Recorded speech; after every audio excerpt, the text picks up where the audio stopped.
안녕하세요. 저는 40대 초반의 여자입니다. 초등학생 아이 둘을 둔 주부이기도 합니다. 결혼 전에는 보통 여자분들과 다를 바 없이 일을 했지만 결혼 후 첫째를 가지고 입덧이 너무 심한 바람에 잠시 휴직을 한 뒤로 쭉 가정일을 도맡게 되었습니다. 지금은 아이들이 좀 커서 아르바이트도 하면서 살림의 보탬이 되기 위해 힘쓰는 중이에요. 요즘 물가가 진짜 너무 많이 올랐잖아요. 남편 혼자 외벌이 하는 걸로는 아이 둘 학원 보내며 먹고 싶은 거 실컷 먹을 수 있게 하기는 힘들더라고요. 물론 가능은 하지만 저축은 물 건너간 셈이 되잖아요. 그래서 요즘은 소소한 벌이라도 해서 아이들 학원비에 보태고 있습니다. 하지만 삶이 쪼들린다고 행복도 쪼그라들진 않잖아요. 저희 네 가족은 진짜 행복이 넘쳐 흐르는 가족이랍니다. 누구나 부러워할 정도로 웃음이 끊이질 않죠. 오죽하면 지인들이 우리 가족 떠드는 거 찍어서 유튜브 하라고 할 정도였어요. 각자 떠드는 게 뭐가 재밌냐고 했더니 사람들의 니즈는 각기 다른 법이라 재미도 느낄 수 있다고 해서 요즘은 핸드폰으로 일상도 브이로그식으로 찍어보고 있습니다. 아무튼 이런 저희 삶에 얼마 전 폭풍 같은 일이 일어나고 말았는데요. 인생이 드라마 같다고는 하지만 이렇게 드라마처럼 변화무쌍할 수 있구나 싶어 아직도 실감을 하지 못하고 있습니다. 사건의 발달은 바로 형님네입니다. 결혼하면서부터 형님네는 저희보다 많은 지원을 받았습니다. 장남이라는 이유 하나뿐이었죠. 시아버님이 아주버님을 끔찍히 여기셨기 때문에 아주버님은 온갖 문제를 다 일으켜도 항상 물질적 지원을 아끼지 않으셨습니다. 그렇게 결혼한 형님네 꽁냥꽁냥 잘 살면 될 것을 결혼 후에도 가족 문제로 시부모님들을 힘들게 했습니다. 빚보증 잘못 선 덕에 돈이 없다며 죽는 소리를 해서 결국 어머님이 빚 문제를 해결해 드릴 수밖에 없었죠. 그 덕분인지 아버님은 시간이 갈수록 형님네를 못 믿기 시작했어요. 처음엔 그렇게 죽고 못 살았던 장남이 자꾸 말썽을 일으키자 조금씩 마음이 틀어진 거죠. 반면에 저희는 항상 하하호호 웃음이 끊이질 않으니 시부모님도 저희 집에 오는 걸 더 좋아하시게 됐습니다. 그러던 어느 날이었어요. 아버님이 요즘 들어 몸이 편치 않다고 해서 상대적으로 시간적 여유가 있는 제가 아이들을 학교 보내고 아버님을 모시고 병원을 갔습니다. 그런데 병원에서 이것저것 검사를 해보더니 대학병원으로 가는 게 좋겠다고 하더라고요. 아버님 앞이라 괜찮은 척 했지만 속으로 심장이 철렁했습니다. 무슨 큰 병에 걸리신 건 아닐까 두렵고 긴장된 마음으로 속히 의사가 예약해준 대학병원으로 며칠 뒤 내원을 해서 검사를 받았습니다. 검사 결과는 충격적이었습니다. 아버님이 대장암 말기라는 거였죠. 전혀 증상이 없었기에 더욱 큰 충격으로 다가왔습니다. 손발이 떨리고 눈물이 앞을 가리더라고요. 이 충격적인 결과를 받아든 아버님도 곡기를 끊으시고 시름시름 알아누우셨죠. 병원에서는 연세도 있으시지만 더 이상 치료하는 게 도움이 되지 않으니 집에서 편히 쉬다가 마지막을 맞이하는 게 나을 거라고 하더군요. 그래도 전 무조건 수술을 권했어요. 일단 수술하시고 나서 얼마나 더 사실 수 있을지 몰라도 암덩어리를 몸에 온전히 품고 돌아가시는 것보단 낫겠다 싶었거든요. 아버님도 제 의견에 동의했는지 수술을 하겠다고 하셨고 얼마 지나지 않아 수술을 받으셨습니다. 결과는 예상대로 암담했습니다. 이미 이것저것 몸 여기저기에 번진 암세포를 다 제거하긴 불가능했어요. 의사는 큰 암덩어리만 제거하고 수술을 마칠 수밖에 없었습니다. 저희는 마지막까지 최선을 다하고 싶었어요. 아버님이 조금이라도 기력이 있으시면 어디든 모시고 여행을 가려 했죠. 아버님은 참으로 즐거워하셨습니다. 전 아버님의 남은 여생을 가족들과 함께 행복한 기억만 간직하게 하고 싶었어요. 하지만 아버님의 상태는 날이 갈수록 나빠졌습니다. 제가 아버님의 고통을 줄여드릴 수 없다는 건 너무나 절망적이었어요. 아파하시는 아버님을 곁에서 지켜만 봐야 하는 건 모두에게 고역이었죠. 낮에는 어머님과 함께 아버님을 간병하고 밤엔 아이들을 돌보며 동분서주하는 동안에도 형님네는 쥐죽은두 조용했습니다. 아버님이 아프시다는 말을 듣고는 거의 연락을 끊다시피 했죠. 아버님은 그런 아주버님을 많이 원망하셨습니다.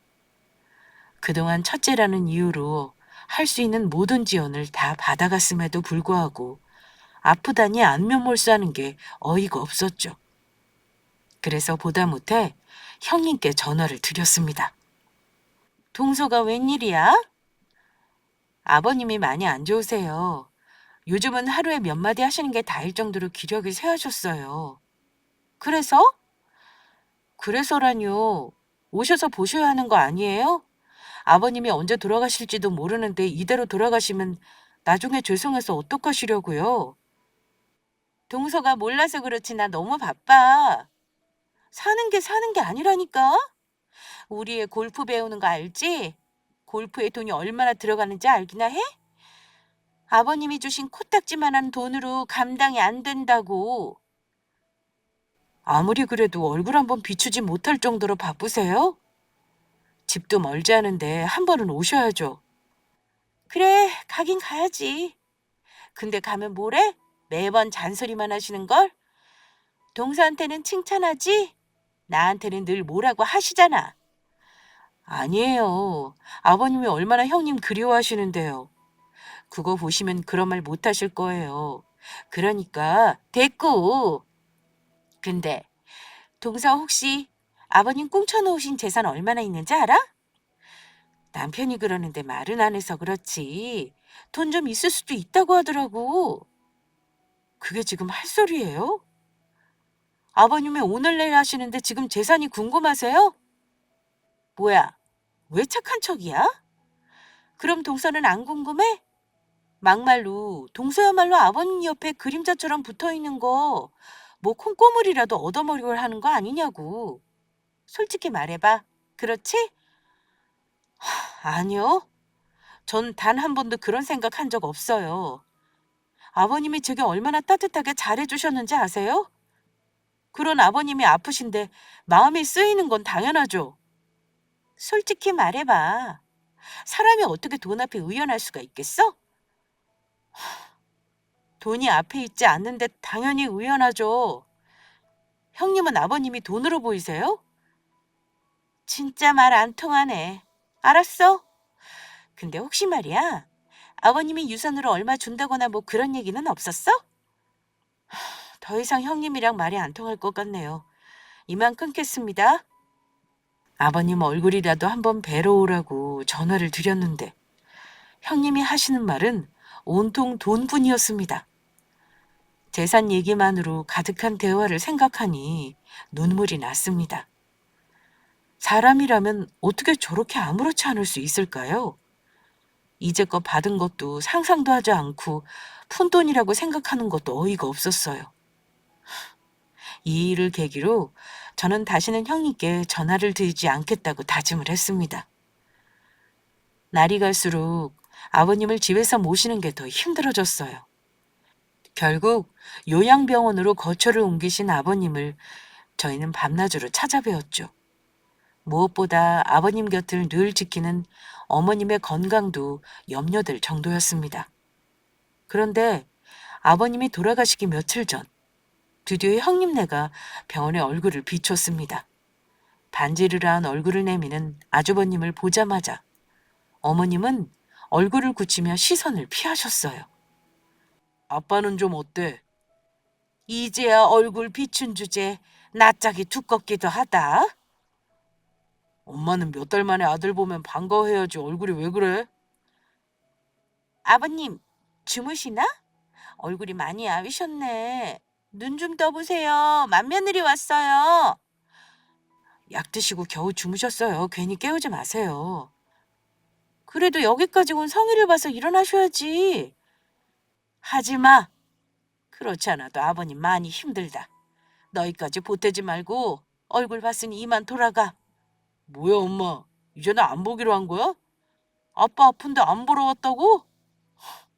진짜 너무하네. 사느라 바빠서 그랬어. 바빠서. 맞아요, 어머님. 일부러 그런 게 아니라 진짜 바빴어요. 너희 하고픈 대로 실컷 살다가 갑자기 얼굴 비친 이유가 뭐냐?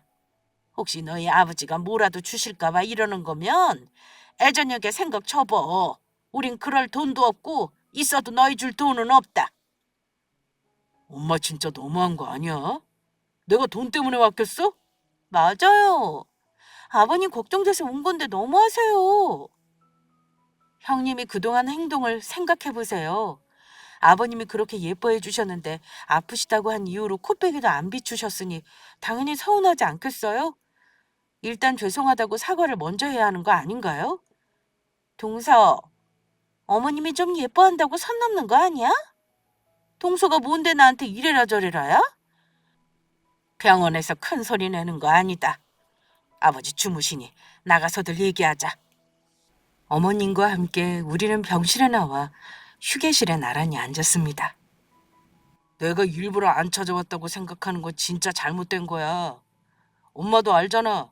애 키우느라 정신 쏙 빠진 거. 내가 벌려놓은 일 많아서 수습하느라 그동안 바빴다고. 진짜야. 알았으니 됐다.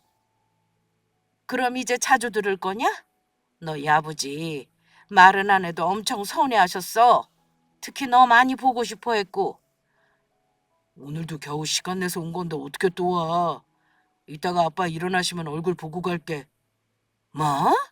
그럼 오늘 가면 또 언제 올지 모른단 소리니? 엄마, 사업하는 아들 두면 원래 그런 거야. 내가 눈을 뜨고 있는지 눈 감고 있는지 모른다니까? 거짓말하지 마라. 너희 동네로 이사간 승주 엄마 얘기 들으니 낮에도 네가 슬리퍼 질질 끄고 PC방 한다고 하더만. 그, 무슨 말도 안 되는 소리라고 그래. 그 승주 엄마란 사람 완전 거짓말쟁이네. 그래? 그렇게 바쁘다 하니 그럼 다음엔 장례식장에서 보겠구나. 엄마 무슨 말을 그렇게 해?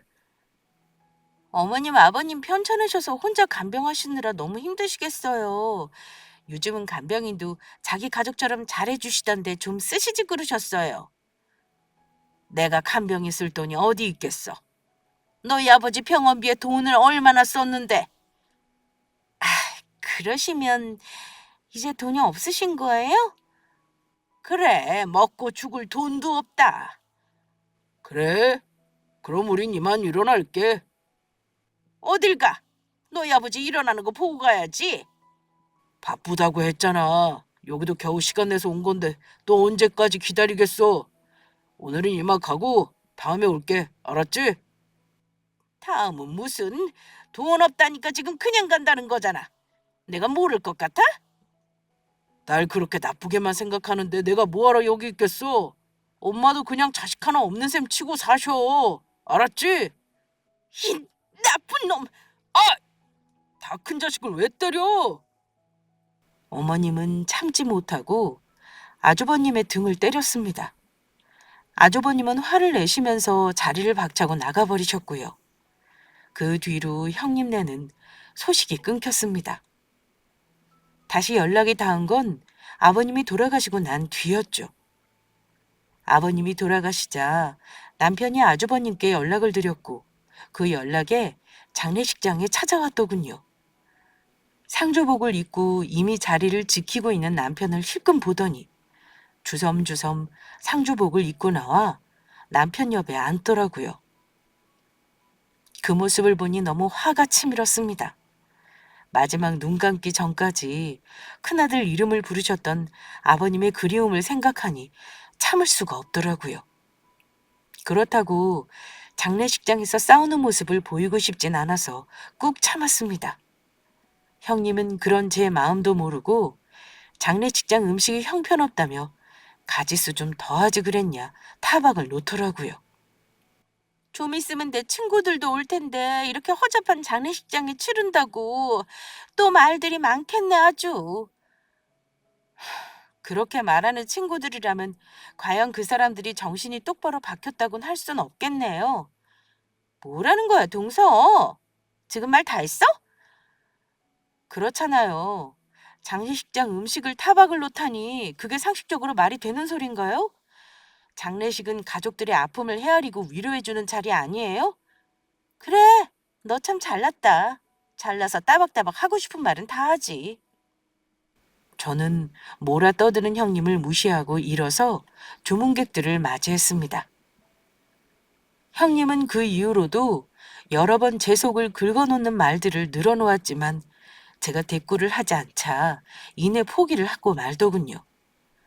그렇게 3일, 아버님을 보내는 마지막 날이 되어 화장을 하고 잘 보내드린 다음에 형님네는 바로 가버리셨습니다. 뭐 예상했던 일이었어요. 그나마 장례식장 일수를 다 채우고 간 것도 다행이다 싶을 정도였으니까요. 그 뒤로 한동안 형님네는 소식이 없었습니다. 어머님도 아버님 일로 완전히 학을 떼셨는지 형님네에 대한 얘기는 꺼내지도 않으시더라고요. 그렇게 몇 달간 연락이 없었던 형님네가 어머님 댁을 찾아온 건 주말 저녁이었어요. 아버님이 돌아가시고 적적히 하시는 어머님 때문에 저희는 자주 주말을 같이 보내곤 했습니다. 마음 같아선 어머님을 모시고 싶었는데 어머님이 한사코 거부를 하셔서 그건 못하고 자주 시간을 보내는 걸로 대체하기로 했어요. 그래서 그날도 어머님과 같이 저녁을 먹고 TV를 보며 떠들고 있는데 갑자기 초인종이 울리더니 형님네가 불쑥 들어오더라고요. 웬일이냐? 연락도 없이? 엄마 집 오는데 아들이 연락을 하고 와야 해? 그나저나 저녁은 먹었어? 나 너무 배고픈데. 너 줄 밥 없다. 엄마 왜 이렇게 나한테 쌀쌀 맞아? 장남한테 이래도 되는 거야? 너무하네. 그게 네가 할 말이야? 얼굴이 두꺼워도 그렇지 뻔뻔하게. 어머님 너무하세요. 그 바쁜 와중에도 장례식 3일 내내 지키고 갔잖아요. 뭐가 그렇게 서운하세요?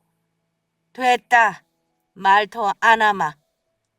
엄마, 내가 이런 말까지 안 하려고 했는데 나 요즘에 너무 힘들어.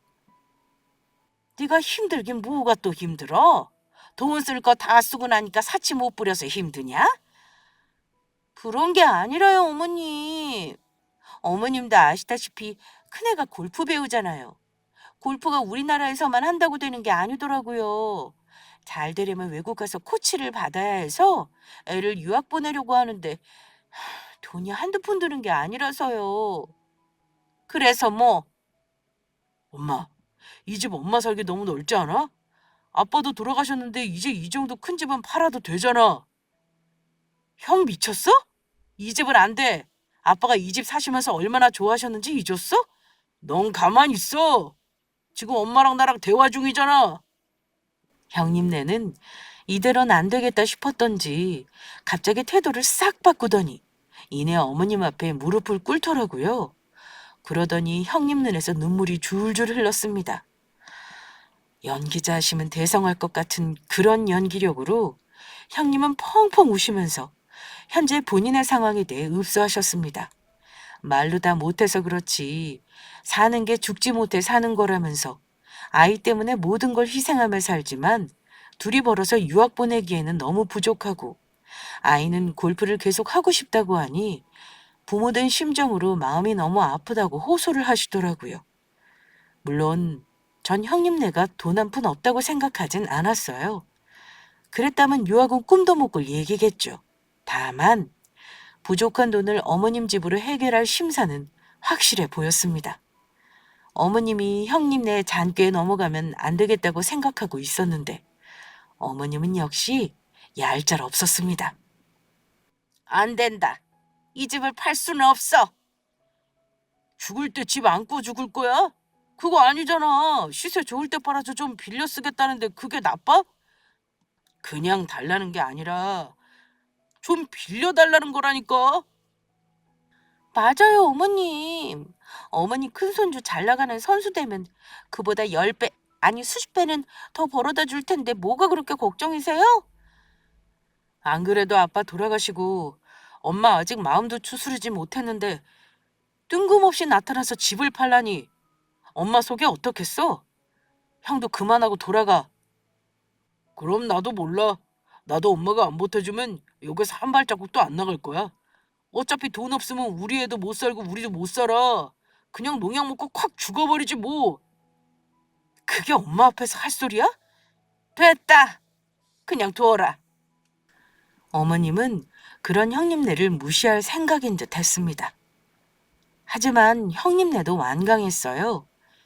이번에는 무조건 돈을 받아가야겠다는 확고한 신념이 있어 보였죠.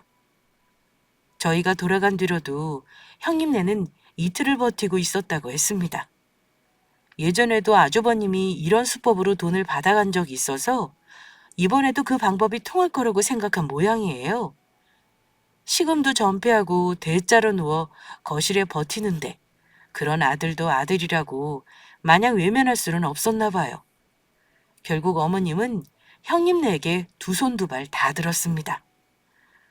집을 팔아 돈을 해줄 테니 이 돈 갖고 꼭 손주 학비에만 쓰도록 하라고 신신당부했죠.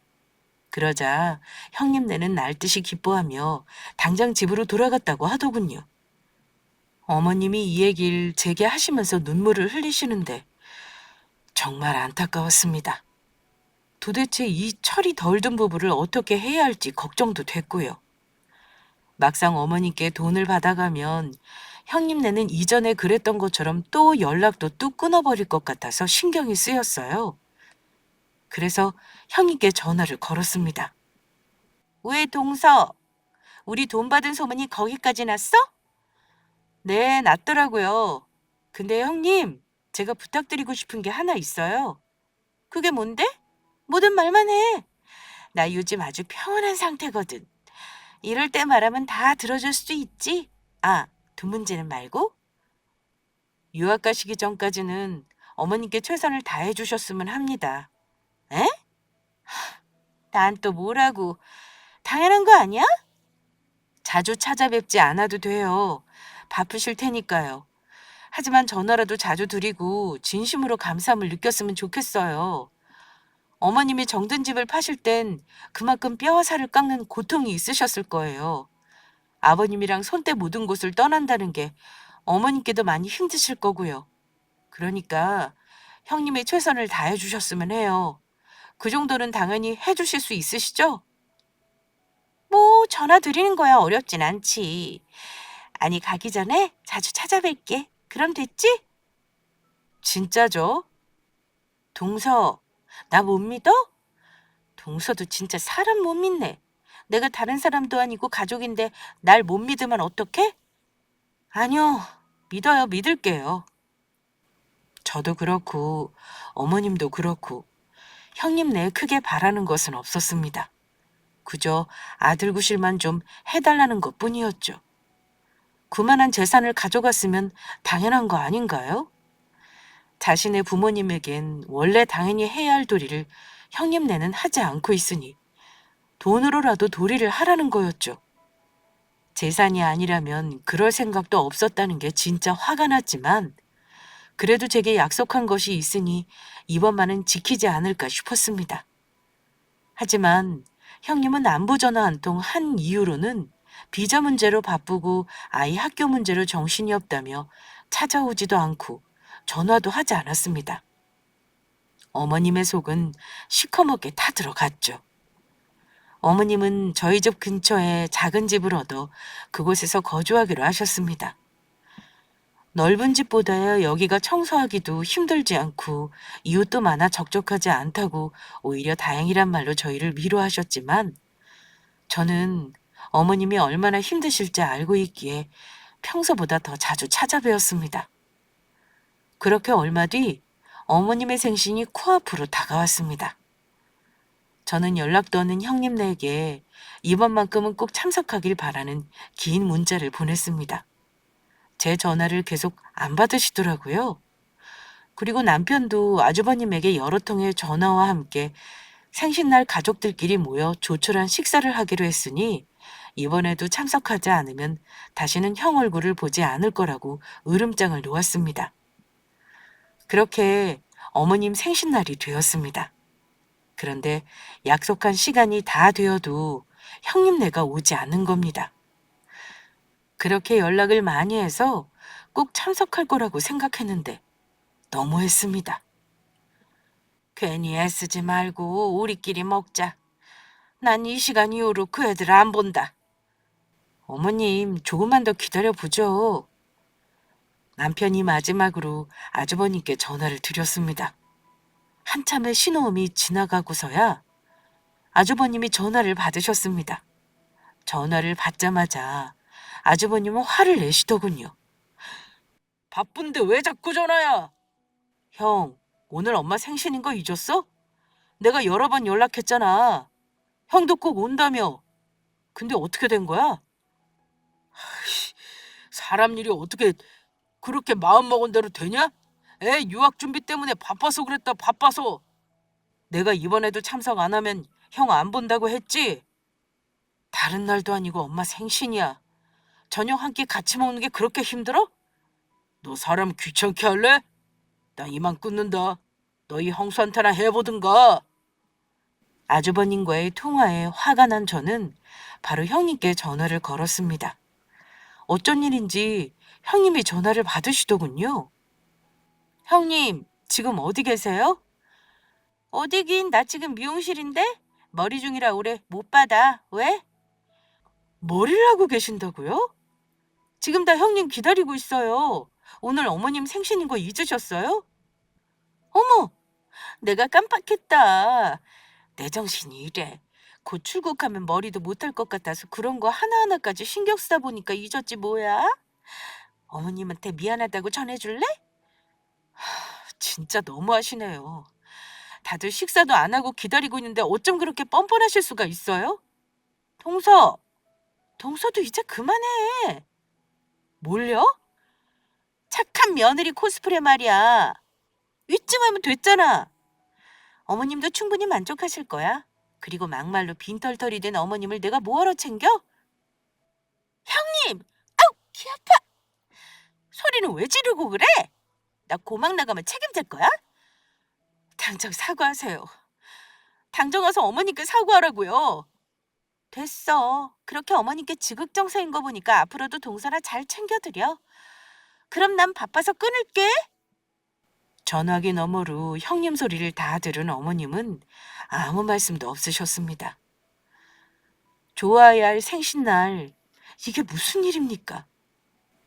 그나마 저희 아이들이 재롱을 부려서 간신히 분위기가 풀어지긴 했지만 수심이 짙어진 어머님은 말수를 이루셨고 식사를 마치자 집으로 돌아가시겠다고 했습니다. 그날만은 같이 있자고 했지만 어머님은 한사코 싫다고 하셨어요. 그렇게 며칠이 지난 뒤 어머님은 저희를 몰래 부르셨습니다. 내가 이대로는 도저히 분해서 못 살겠다 싶어서 안 되겠다. 형 때문에 그래? 내가 어떻게 해줄까? 네가 그럴 필요 없어. 내가 이럴 줄 알고 다 술을 써놨거든. 네? 그게 무슨 소리세요? 네 아버지가 큰애한테 당한 게 하나둘이니? 워낙 말썽을 피우는 녀석이라 죽기 전에도 나한테 신신당부를 했다. 혹여라도 큰애가 돈 달라고 하면 절대로 그냥 주지는 말라고 말이다. 그냥 줬다가는 집도 땅도 다 뺏기고 그야말로 빈털터리가 될 거라고 말이지. 그래서 어떻게 하셨어요? 집 팔고 난 돈을 차용증 써서 줬지. 물론 20년 안에 갚는다고 해서 그 기한 동안 빌려준다고 하긴 했다만 20년 뒤면 내가 이미 죽고 없지 않겠냐? 그래서 추가로 다른 조항을 넣었지. 그게 뭔데요? 이자 대신으로 채권자와 3개월마다 여행을 갈 것, 피치 못할 사정으로 여행을 가지 못한다면 3개월 안에 식사를 대접한다라는 조항을 추가로 넣었지. 그리고 며칠 전 내 생일날이 바로 첫 이자를 갚는 날이란 말이지. 나도 어젯밤이야 이 사실을 깨달았지 뭐니? 그리고 이자를 상환하지 못할 시에는 원금을 전부 상환토록 한다라는 조항도 있다. 그리고 이 모든 건 변호사를 선임하여 공증까지 받아놓은 거라 법적 효력도 있어. 어머님은 제 생각보다 현명하신 분이셨습니다. 그냥 돈을 지급한 게 아니었죠.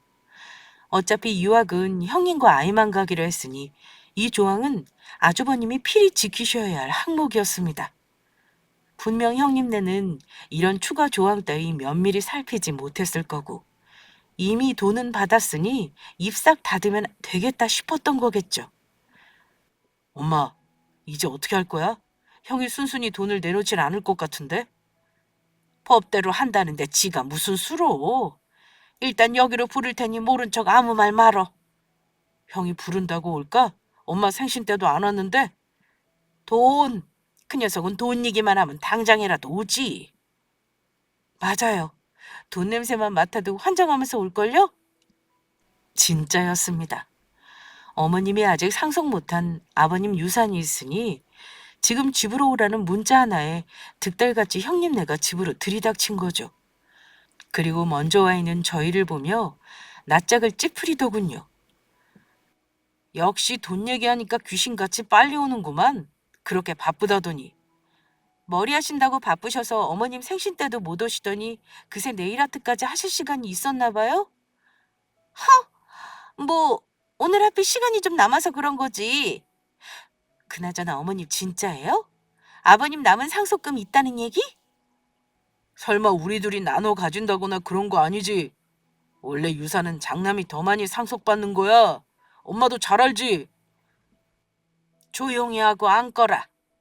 네, 얼른 말씀하세요. 얼마예요? 일단 내 돈부터 내놓고 시작하자. 에? 그게 무슨 말이야? 돈이라니. 설마 얼마 전에 준 그 돈 말하는 건 아니지? 그거 받은 지 얼마나 됐다고 이래? 그 돈 갖고 유학 간다고 했잖아. 그래. 정확히 말하자면 넌 그냥 준 게 아니라 빌려준 그 돈 말이다. 이제 딱 3개월 됐지. 그러니까 3개월 된 돈을 왜? 지금 상속금이 아니라 돈 갚으라고 우리 부른 거야? 기가 막혀. 빌려줄 땐 언제고 생신날 얼굴 안 찾아뵀다고 바로 팽하는 거야? 너 차용증에 딸린 추가 조항 못 봤니? 3개월에 한 번씩 내야 하는 이자. 너 이자 지급하지 않았잖아. 그래서 우리 계약은 이대로 파기야. 추가 조항? 뭐 그런 게 있었어? 그러게 잘 생각 안 나는데 그게 뭐... 잠깐만. 그제야 조항이 생각난 아주버님의 얼굴이 하얗게 질리셨어요. 어머님은 아무 말 없이 서류를 형님께 내밀었죠. 서류를 훑어 내려가던 형님의 얼굴이 일그러졌습니다. 이걸 어쩌나? 다 뱉어놓게 생겼으니? 유학, 그딴 거 꿈도 꾸지 마. 아니, 엄마 장난이지. 이자 한번 밀었다고 이러는 게 어딨어. 갚으면 되잖아, 돈. 돈으로 줄게. 왜 쓸데없이 이상한 조항을 만들어서 이래? 내가 돈으로 받고 싶었으면 애초에 그런 조항을 만들었겠니? 장난? 장난일 리가 있니? 괜히 너희 아버지가 그냥 주지 말라고 죽는 날까지 신신당부했겠어? 다 멀리 내다본 거지. 아버지 아니었으면은 나는 네 말대로 정말 핀털터리가 되었겠구나. 어머님, 갑자기 이러시면 어떡해요? 저희 그 돈 없으면 정말 안 돼요. 지금 서류도 다 준비해놨고 비자만 나오면 출국이라고요. 그럼 너희 돈으로 가. 그럼 되잖니. 엄마 지금 장난해? 돈이 없어서 그런 거잖아. 그건 너희 사정이고 이제 난 아들 하나 없는 셈 칠 거니까 너도 포기하고 이만 내가 준 돈 돌려줘. 그것만은 진짜 안 돼. 갑자기 이렇게 나오면 어떡해? 시간을 줘야지. 왜? 시간 주면 그 돈 갖고 나르게? 그 전에 너희 사기꾼 고소를 걸어놔야겠다. 출국 금지 시키게. 어머님 왜 이러세요 진짜. 저희가 뭘 그렇게 잘못했다고 이러시냐고요. 줬던 돈을 다시 빼앗으면 어떡해요? 그러게. 내가 많은 거 바란 것도 아니고 가끔씩 안부 전화나 주고받고 밥 한 끼 먹자고 한 게 크게 욕심이었나 보다. 진작에 그 욕심을 놨으면 이런 험한 꼴 보지 않아도 됐을 텐데 괜히 부여잡고 살다가 밑바닥까지 다 보는구나. 엄마, 이러지 마. 어? 제발. 내가 잘할게. 앞으로 계속 와서 안부 살피고 얼굴 볼게.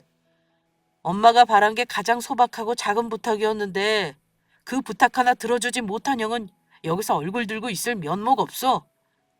어머님, 제가 잘못했어요. 제가 일부러 그런 건 아니라 진짜 정신없고 바빠서 그런 거예요.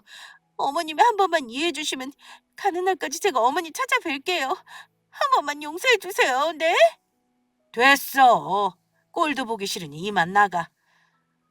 원금은 내가 넉넉히 일주일 줄 테니 그 안에 갚고. 일주일 동안 어떻게 갚아요? 왜? 벌써 다 쓰기라도 한 거야? 그건 아니죠. 그렇지만 돈은 얼마를 썼건 그건 중요하지 않다. 중요한 건 나한테 원금 전부를 고스란히 갖다 주는 거지. 그거면 됐어.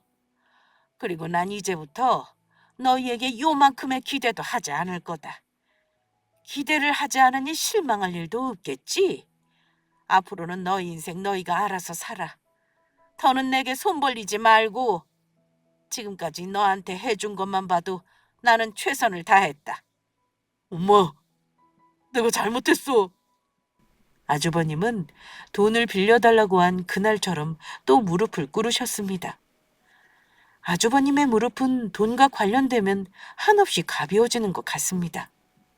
저는 이제 주도권을 되찾아온 어머님을 보며 통쾌함을 느꼈습니다. 그동안 어머님께 몹쓸 짓을 했던 형님네는 이제야 반성을 하겠죠? 하지만 그들이 아무리 죽을 만큼 반성을 해도 다시 어머님의 신뢰와 사랑을 받을 수는 없을 겁니다. 부모의 사랑은 셀 수 없는 거라고 하잖아요. 그 셀 수 없는 사랑을 모두 없애버린 게 다른 누구도 아닌 자신들이었으니까요. 이대로는 못 가. 엄마가 용서해주면 갈게. 어? 또 쓸데없이 고집을 피우네. 이번에야말로 경찰을 불러야겠다. 겨, 경찰을 왜 불러요, 어머님? 왜긴? 가족도 아닌 남이 이렇게 집에서 나가지 않고 버팅기고 있으니까 주거 침입으로 신고하려고 한다. 왜? 엄마 제발 한 번만 용서해줘. 다신 엄마 소리 입에도 올리지 마. 얼굴도 보기 싫으니까. 그렇게 형님네는 어머님 집에서 쫓겨났습니다.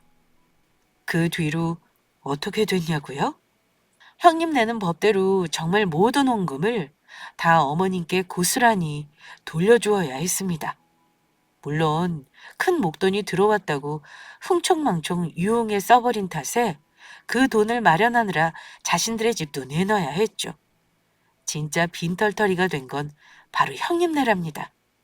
어머님이 빈털터리가 된 형님네를 보며 불쌍히 여겨 혹시 도와주시진 않을까 조금 걱정했지만 그런 일은 일어나지 않았습니다. 어머님은 이번에야말로 정을 떼버린 것인지 형님네에 대한 소식조차 물어보지 않으십니다.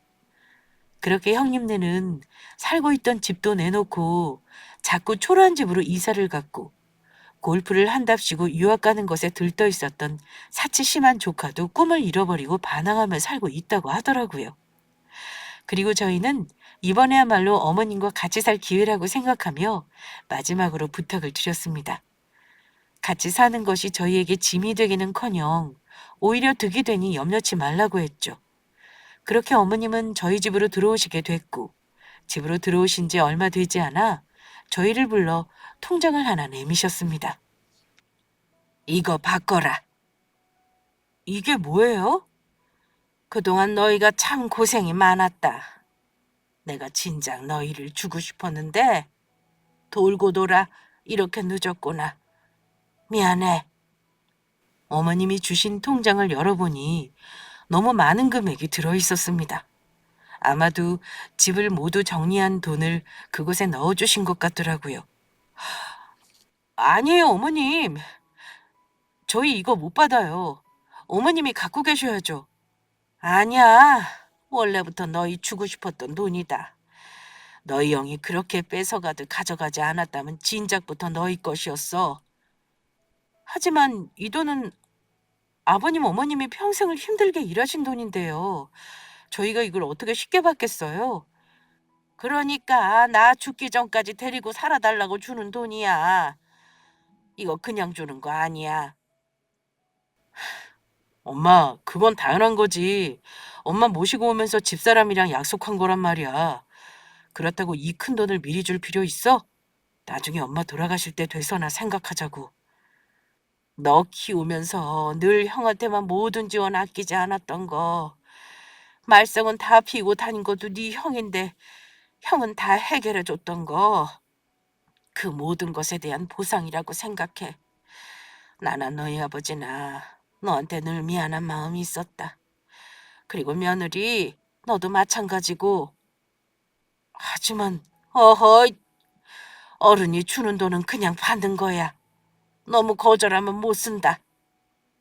결국 저희는 어머님이 손안에 쥐어주는 통장을 받을 수밖에 없었습니다. 하지만 아직 그 돈을 쓰고 있진 않고 있어요. 적지 않은 금액이기 때문에 이 돈으로 다른 집을 사서 월세를 받아 어머니께 드리는 건 어떨까 싶어 요즘은 여러 상가 건물이나 집을 알아보고 다니고 있습니다. 형님네 소식이 뚝 끊긴 이후 전보다 더 행복한 삶을 누리고 있습니다. 그전에도 연락이 없던 건 마찬가지였는데 언제 불쑥 나타나 돈을 달라고 할지 몰라 늘 불안해했던 게 사실이었거든요. 근데 아예 연을 끊어버리니 이제 그럴 일 없어 편해졌습니다. 역시 못된 짓을 하면 벌을 받기 마련이더라고요. 형님네는 이제 눈물을 철철 흘리며 후회를 하겠죠? 물론 후회를 한다고 다시 예전과 같은 삶을 누릴 수는 없을 테지만요. 오늘 저녁에는 어머님과 같이 밥을 먹으려고 식당 하나를 예약해뒀어요. 어머님이 돼지갈비를 진짜 좋아하시는데 어젯밤부터 사이트 뒤져서 맛 좋은 곳을 알아뒀거든요. 아이들과 함께 늘 깨르르 웃는 식탁 위에 웃음꽃 하나가 더 추가되어 저는 정말이지 행복합니다. 앞으로도 쭉 이렇게 어머님이 건강하게 저희 곁에 계셔 주셨으면 합니다. 그럼 긴 사연 들어주셔서 감사합니다.